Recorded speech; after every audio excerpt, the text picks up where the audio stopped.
Hi everyone, my name is Miss Hind and I'll be talking to you a little bit today about ecosystems. So ecosystems are a fundamental part of the living world unit and we can consider them at a range of different scales. So we can have our large biome ecosystems which can span multiple countries and take up large areas of the Earth's surface, such as tropical rainforest or hot deserts or tundra, for example. But we can also have very small localised ecosystems such as a pond or an oak woodland or a hedgerow. We're going to have a look more closely at a oak forest small ecosystem.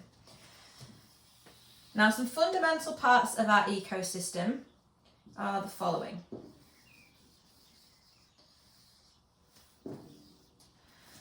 First of all, we have the biotic and abiotic factors of the ecosystem. So, for example, soil is an abiotic factor. That means it's not alive, it's not living. By the same token, we have the sun's energy, which is the start of the whole process, and that is also an abiotic factor, it's not alive. But anything else that's part of that ecosystem that's a living organism is part as a biotic feature of the ecosystem. So this will include trees, animals, invertebrates, fungus, bacteria, etc. Now, all of this starts with energy from the sun. What happens is the sun's energy, it shines down to earth and it is converted into sugars by the plants. And what they do is they will combine nutrients from the soil, sunlight and water, which they will take up through their roots, to produce these plant sugars. After that, these plant sugars get consumed by another living organism.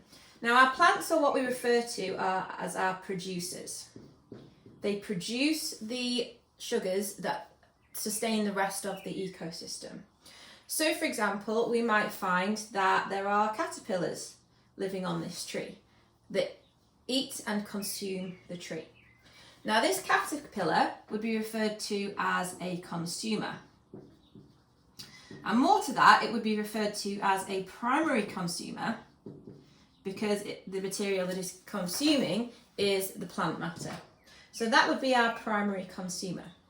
Now, obviously, the cycling of nutrients and energy doesn't stop there. That caterpillar might not get to see its final days and live its best life as a butterfly. Because what we might have then is a bird coming along, like our lovely blackbird here, which may then eat the caterpillar. Now, this blackbird is transferring the energy from the caterpillar into the body of the blackbird. Now, between these two processes, some energy is lost. While it's existing, the caterpillar leaves feces behind and it also respires and produces heat energy. So not all of the energy that it consumes from the producers is actually passed on to the blackbird. And our blackbird is our secondary consumer.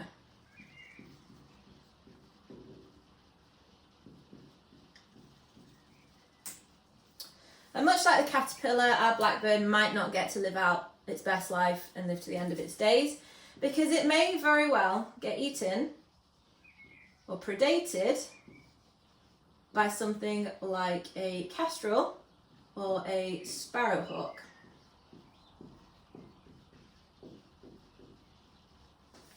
And similarly to when the blackbird consumed the caterpillar, not all of the energy that the blackbird consumed from the caterpillar would end up being part of the sparrowhawk because just like everything else, the blackbird produces feces, it breathes, it respires, it loses heat energy along the way. Plus, the sparrowhawk might not be able to eat all of the blackbird, so things like the claws and beaks won't get absorbed into the sparrowhawk's body.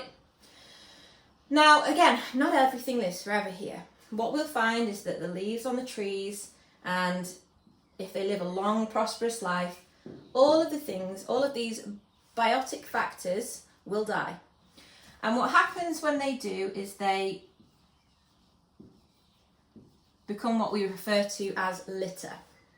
Now we'll look at that a little bit more when we look at the nutrient cycle next lesson, but if we consider all of this deceased matter as part of the leaf layer, what happens is we need to have a mechanism for breaking that down into the soil so the nutrients can be recycled. So what we get here is we get decomposers. And these can take the form of fungi, they can take the form of bacteria. Some small invertebrates break down this material as well. And their job is to simply process this waste here into a form that it can be taken up by the trees. And that in essence is an ecosystem. It's the abiotic and the biotic factors combined together to produce this system of life.